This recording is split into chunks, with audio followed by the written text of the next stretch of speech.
बाज की कहानी। पूरी दुनिया में पक्षियों की 10,000 से भी ज़्यादा प्रजातियां पाई जाती हैं। सभी के वही 2 पंजे, 2 पंख और एक गर्दन होती है। लेकिन इन्हीं में से एक ऐसा पक्षी है जिसकी एक अलग ही पहचान है, जो आसमान का सीना चीर के हजारों मीटर 120 किमी प्रति घंटा की आवर्त से रफ्तार से उड़ता है, जो खुद से कई गुना अधिक वजन के शिकार को भी अपने पंजों में दबोचकर उड़ जाता है। और इसीलिए उसे पक्षियों का राजा कहा जाता है, जिसे हम बाज के नाम से जानते हैं। और एक बाज इतना ऊंचा मुकाम हासिल करता है अपनी ट्रेनिंग और अपनी पुनर्जन्म की वजह से।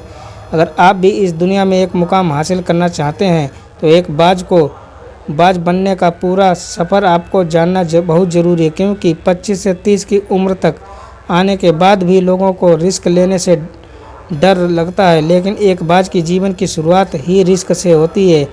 जिस उम्र में बाकी पक्षियों के बच्चे सिर्फ चीं चीं करना सीखते हैं, उस उम्र में एक मादा बाज अपने बच्चों को पंजों में दबोचकर हजारों मीटर आसमान में ऊंचाइयों में उड़ जाती है, उसे ये बताने के लिए कि तेरा जन्म आसमान का सीना चीर के सबसे ऊपर उड़ने के लिए हुआ है। तेरा जन्म पक्षियों का बादशाह बनने के लिए हुआ है। ज़मीन से हजारों मीटर ऊपर ले जाकर मादा बाज अपने पंजों से उसे छोड़ देती है, और यहीं से शुरू होती है उसकी हाई रिस्क ट्रेनिंग। वो चूजा ज़मीन की तरफ तेज़ी से गिरने लगता है, थोड़ा नीचे आता है और उसके पंख खुलने लगते हैं। नीचे आते आते वो अपने पंख फड़फड़ाने लगता है, लेकिन वो अभी तक उड़ना नहीं सीखा है।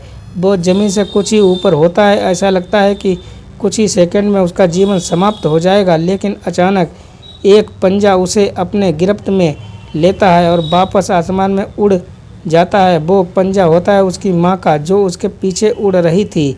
उसकी ये ट्रेनिंग तब तक चलती रहती है जब तक वो उड़ना नहीं सीख जाता है।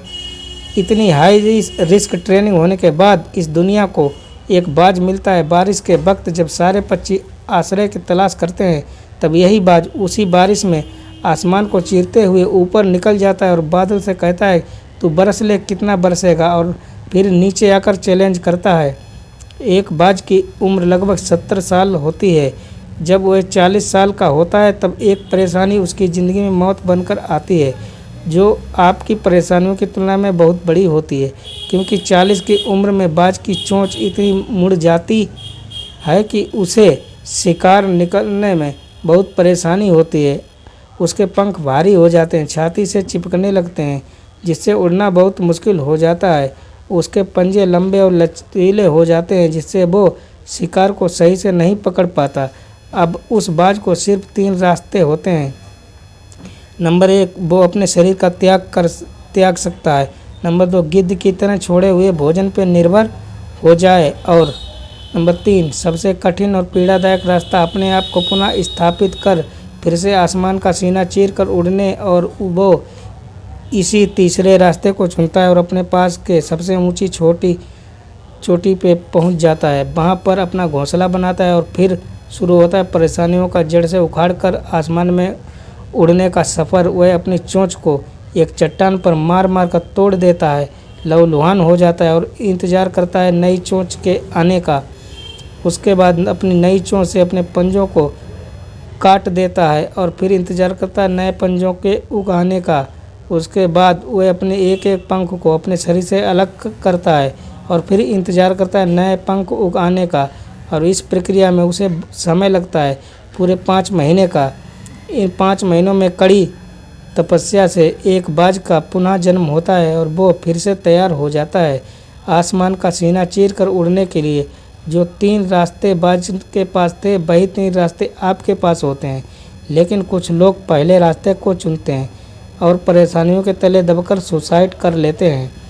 ज़्यादातर लोग दूसरे रास्ते को चुनते हैं। वो परेशानियों का बोझ पड़ते ही अपने लक्ष्य को छोड़कर एक नॉर्मल लाइफ जीने लगते हैं। और कुछ वो लोग भी होते हैं जो इस परेशानियों को लात मारकर अपनी मेहनत के दम पर बाज की तरह आसमान की बुलंदियों को छूते हैं। तो दोस्तों, बाज की यह ट्रेनिंग हमें बहुत बड़ी सीख देती है कि अगर रिस्क लेना पड़े तो लो। अपने फील्ड में अपने आप को इतना ट्रेंड कर लो कि उस फील्ड में आपसे ऊपर उड़ने के बारे में सोचकर लोगों के पसीने छूट जाएं, तभी अपने फील्ड के बादशाह कहलाओगे।